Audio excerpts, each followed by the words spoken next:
BDR এর অফিসারদের ওয়াইফদের কান্না, এই মা বোনের কান্না, এই আলেম এতিমের কান্না, এগুলি কি বৃথা যাবে?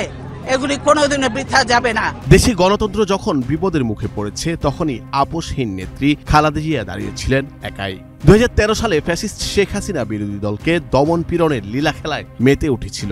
সাবেক প্রধানমন্ত্রী খালেদা জিয়ার বাড়ির সামনে তাকে বাধা দেওয়ার জন্য হাসিনা লেলিয়ে দেওয়া পুলিশ বাহিনী ঘিরে ধরেছিল নেত্রীকে।